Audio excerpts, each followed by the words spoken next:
भूमी अभिलेख कर्मचारी कृती समिती महाराष्ट्र राज्याचा एकच मिशन तांत्रिक वेतन, एकच मिशन तांत्रिक वेतन, अरे कोण म्हणतंय देत नाही, घेतल्याशिवाय राहत नाही, तांत्रिक वेतन आमच्या हक्काचं, नाही कुणाच्या बापाचं, तांत्रिक वेतन आमच्या हक्काचं, नाही कुणाच्या बापाचं. तांत्रिक शेत जमिनीचे वाद असतील किंवा कोणत्याही प्रकारे जर जागेची शासनाकडून सरकारकडून मोजणी करायची असेल तर त्यावेळेस आपण भूमी अभिलेख कार्यालयाचा आपल्याला आधार असतो, आपण भूमी अभिलेख कार्यालय गाठतो.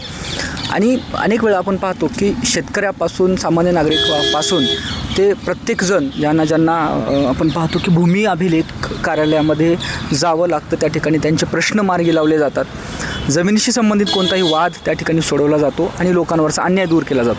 मात्र ज्यावेळेस भूमी अभिलेख कर्मचाऱ्यांवरच अन्याय होत असेल तर त्यांनी कोणाकडे दाद मागायची, अशा प्रकारचा प्रश्न आज महाराष्ट्रामध्ये निर्माण झालेला आहे.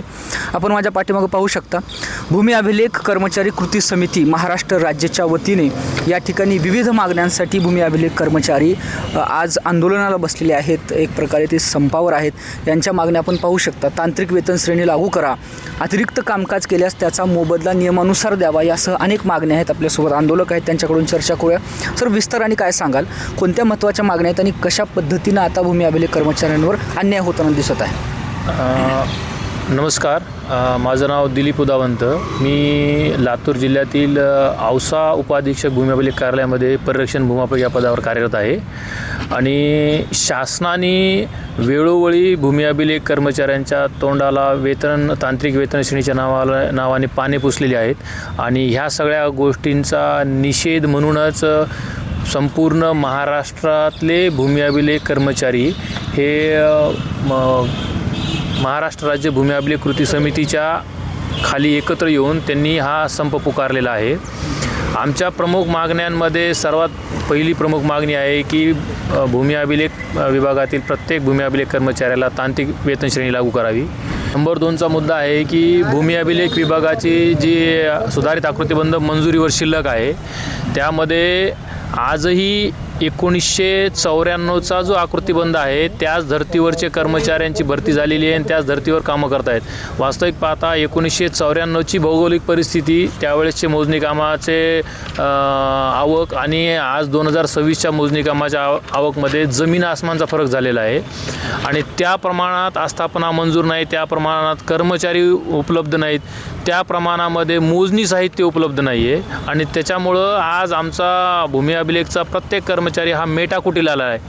तो रात्रंदिवस काम करतो. वर्जन 2ची साईट चालत नाही, तो रात्री 12पर्यंत काम करतो, सुट्टीमध्ये येऊन काम करतो.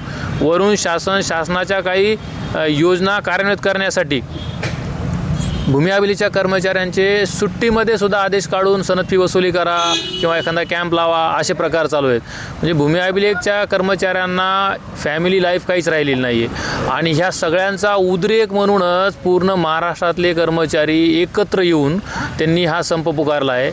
शासनाला नम्र विनंती आहे की भूमी अभिलेख कर्मचाऱ्यांची तांत्रिक वेतन श्रेणी, त्यांचा सुधारित आकृतीबंध तात्काळ मंजूर करून प्रत्येक कर्मचाऱ्याला स्वतंत्र लॅपटॉप, स्वतंत्र त्याचं रोवर मोजणीसाठी द्यावं, जेणेकरून मायबाप तुमच्या जनतेचे सगळे कामं हे भूमी अभिलेख कर्मचारी प्रथम प्राधान्याने पूर्ण करू शकतील. आणि हे सगळं जर दिलं तर कर्मचारी कुठंच मागे हटणार नाही, याची आम्ही कर्मचाऱ्यांच्या वतीनं सगळ्यांना तुम्हाला ग्वाही देतो. शासनानं याचा लवकर विचार करून तोडगा काढावा, एवढंच मी या ठिकाणी म्हणेन. काय सांगाल, मागण्या तर तुमच्या आहेत, येणाऱ्या काळामध्ये जर मागण्या मान्य नाही झाल्या तर सध्या काम बंद आंदोलनाचा पवित्रा आपण घेतला आहे, पुढे आंदोलनाची दिशा काय असणार? आम्ही महाराष्ट्र राज्य भूमी अभिलेख कृती समितीच्या वतीनं 3 फेब्रुवारी 2026 रोजी शासनाला निवेदन दिलं. आणि आम्ही त्या निवेदनाच्या ह्याच्यानं अनुषंगाने आम्ही 18 आणि 21 फेब्रुवारी 2 दिवस मोजणी साहित्य जमा करून काळ्या फिती लावून कार्यालयाने कामकाज केले. आणि त्यानंतर दिनांक 23 फेब्रुवारी ते 26 फेब्रुवारीपर्यंत आम्ही सामूहिक अर्जित रजा देऊन आंदोलनात सहभागी झालेलो आहोत. त्यानंतर 27 तारखेला आम्ही मान्य जमाबंदी आयुक्त कार्यालय पुणे यांच्या कार्यालयावर आक्रोश मोर्चा नेला. तिथं आमचे बऱ्यापैकी खूप कर्मचारी सहभागी झाले. आजपर्यंत आमच्या कर्मचाऱ्यांमध्ये जे दुमत होते, सगळ्या गोष्टी आम्ही बाजूला ठेवले, हे दावे बाजूला ठेवून आमचे सगळे कर्मचारी स्वतः प्रेरणेनं या आंदोलनामध्ये सहभागी झालेला आहे. आता जेव्हा आमच्या विभागामध्ये 2012पासून तांत्रिक क्वालिफिकेशनचे मुलं भरती झालेले आहेत, परंतु त्यांना आजही, जसं की आम्ही आहेत आता, आजही आम्हाला क्लरिकल बेसमधलंच पेमेंट मिळतं. आमच्या कामाचं स्वरूप पाहायला गेलं तर एखादा निर्णय देण्यासाठी कोर्टाला स्वतःला ट्रायल्स घ्यावं लागतात, त्यांना टाईम बॉन्ड नसतं गोष्टी. त्याच ठिकाणी आमच्या सर्वेअरना एकटं शेतात जावं लागतं, जिथं काहीतरी वाद असतात, हे असतात. त्या ठिकाणी जाऊन आम्हाला सेम डेला त्या मोजणीच्या प्रकरणाचा निपटारा करून न्यायनिवाडा करून येणं बंधनकारक आहे. जर बाकी कुठल्याच ठिकाणी न्यायनिर्णय द्यायला वेळेची मर्यादा नाही तर आमच्यावर का लादण्यात येते. आणि ते काय वाटतंय, हा जो सगळा आंदोलनाचा रेट आहे, आपण सांगितलं की मागं सुद्धा काळ्या फिती लावून आणि मोर्चाच्या स्वरूपात आंदोलन केलं आहे, सरकार सकारात्मक आहे का किंवा याचा प्रभाव पडू शकतो का सरकारने मागे नोव्हेंबर 2025 च्या शेवटी आमच्या पुणे विभागातल्या संघटनांनी आंदोलन केलं होतं. त्या आंदोलनाच्या दरम्यानसुद्धा माननीय महसूल मंत्री साहेबांनी आम्हाला शब्द दिला होता की 150 दिवसाचा कृती कार्यक्रम चालू आहे मुख्यमंत्र्यांचा, त्या कार्यक्रमामध्ये तुमच्या मागण्या मान्य करून तुमचं तांत्रिक वेतन श्रेणीचा मुद्दा पॉझिटिव्हली मान्य करण्यात येईल, तुम्हाला त्या तांत्रिक वेतन श्रेणीचं लाभ देण्यात येईल.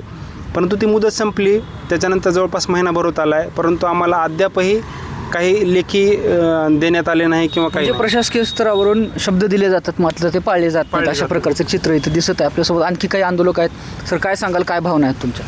नक्कीच आता सांगितल्याप्रमाणे महाराष्ट्र शासनामध्ये माननीय महसूल मंत्री बावनकुळे साहेबांनी आम्हाला 150 दिवसामध्ये तुमच्या तांत्रिक वेतन श्रेणी आणि बाकीच्या ज्या आमच्या समस्या आहेत त्याबाबत निर्णय घेऊ असे सांगितले. आज 3 ते 3.5 महिने झाले, यावर कसल्याही प्रकारचा तोडगा निघालेला नाही. काही मागण्या आमच्या ह्या माननीय जमानती आयुक्त साहेबाच्या लेवलच्या आहेत, जसे 15 प्रकरणाचे 18 प्रकरणं केलं, त्या 18 प्रकरणाचे 15 प्रकरणाचं जे काढलेलं पत्र आहे ते रद्द करावं. शासकीय सुट्टीच्या दिवशी कोणाला कर्मचाऱ्याला काम देऊ नये आणि जे नेमून दिलेले काम आहे एका दिवसाला एकच प्रकरण द्यावे.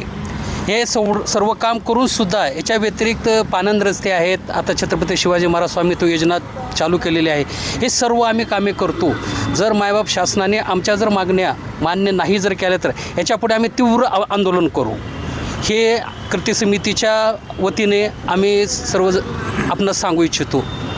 तर आपण पाहू शकता, आता शक्तिपीठ महामार्गासाठीचा शासनाचा अट्टहास मोठ्या प्रमाणामध्ये सुरू आहे.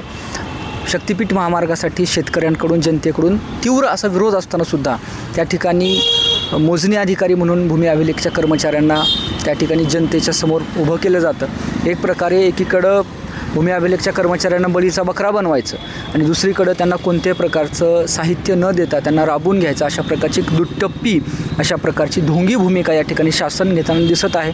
कर्मचाऱ्यांमध्ये असंतोष आहे, आक्रोश आहे, त्याचबरोबर या ठिकाणी कर्मचारी हातबल असल्याचं सुद्धा दिसत आहे. ज्या काही त्यांच्या महत्त्वाच्या 22 मागण्या आहेत त्या मागण्या येणाऱ्या काळामध्ये लवकरात लवकर या अर्थाने जर शासनाने, माननीय मुख्यमंत्री महोदयांनी जर त्या मंजूर केल्या तर नक्कीच भूमी अभिलेखच्या विभागाच्या कामाला गती आल्याशिवाय राहणार नाही. मी विक्रांत शंके, कॅमेरा पर्सन आदित्य वसाळेसह महाराष्ट्र जीवन न्यूजसाठी लातूर.